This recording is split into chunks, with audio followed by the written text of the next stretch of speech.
Hello students, how are you all. I hope सभी अच्छे होंगे। तो आज मैं क्लास 10th का सोशल स्टडी का सिलेबस डिस्कस कर रही हूँ, जो कि जो चैप्टर्स इम्पोर्टेंट हैं हिस्ट्री, पॉलिटिकल साइंस, ज्योग्राफी और इकोनॉमिक्स के।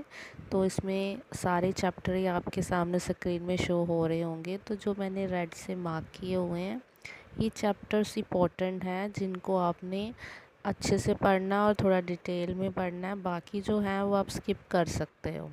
यानी कि अगर आपके पास आपने लास्ट में स्टार्टिंग में नहीं पढ़ा है या कुछ रीज़न से, तो अभी एंडिंग में आपके पास टाइम कम है, तो विद इन 2 या 3 मंथ में अगर आप प्रिपेयर करना चाहते हो, तो ये जो इम्पोर्टेंट चैप्टर्स मैंने मार्क किए हैं ये अच्छे से कर लेने हैं। इसी में से आपके क्वेश्चंस निकल जाते हैं।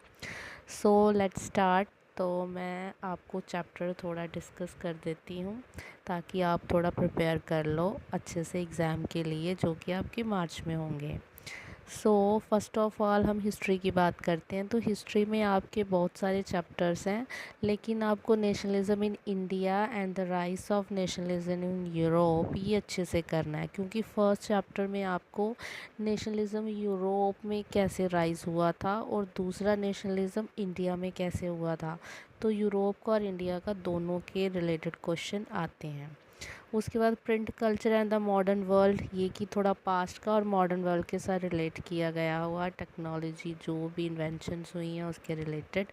तो ये इंपॉर्टेंट है, इसमें से क्वेश्चन आपको मिलते हैं पेपर में। पॉलिटिकल साइंस में फेडरलिज्म इम्पॉर्टेंट है। जेंडर, रिलीजन, कास्ट, देखो इस पे क्वेश्चन आता ही आता है। जेंडर बेस पे, रिलीजन के बेस पे, कास्ट के बेस पे रिलेटेड क्वेश्चन आता ही आता है लॉन्ग में पेपर में।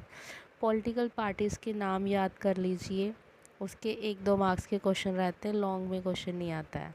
आउटकम्स ऑफ डेमोक्रेसी, ये इंपॉर्टेंट है। डेमोक्रेसी क्या है और क्या रोल प्ले करती है, उसकी क्या इंपॉर्टेंस है, वो कैसे वर्क करती है, इसके रिलेटेड क्वेश्चन आपको डेमोक्रेसी के रिलेटेड क्वेश्चन मिलता है पेपर में।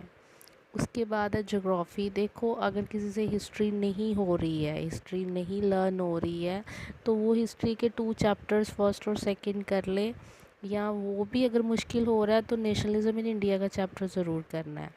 अगर आप ज्योग्राफ़ी और ज्योग्राफ़ी को अच्छे से पढ़ लेते हो या पॉलिटिकल को कर लेते हो, हिस्ट्री नहीं लर्न हो रही है, तो आप ज्योग्राफ़ी पॉलिटिकल से भी पास हो जाओगे। तो इसलिए ज्योग्राफ़ी को डिटेल में पढ़ना है आपने।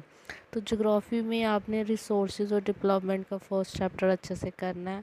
एग्रीकल्चर को अच्छे से पढ़ना है, उसका हर एक question, short, long, MCQs, all things अच्छे से करनी है। और mineral and energy resources most important है। डिफरेंसेस आते हैं इसमें से, लॉन्ग क्वेश्चन मिलते हैं, शॉर्ट मिलते हैं। तो बाकी जो है वो मैप हो गया, वहाँ से क्वेश्चन निकलते हैं ज़्यादा ज्योग्राफी के, लेकिन थियोरटिकल इन्हीं में से आता है।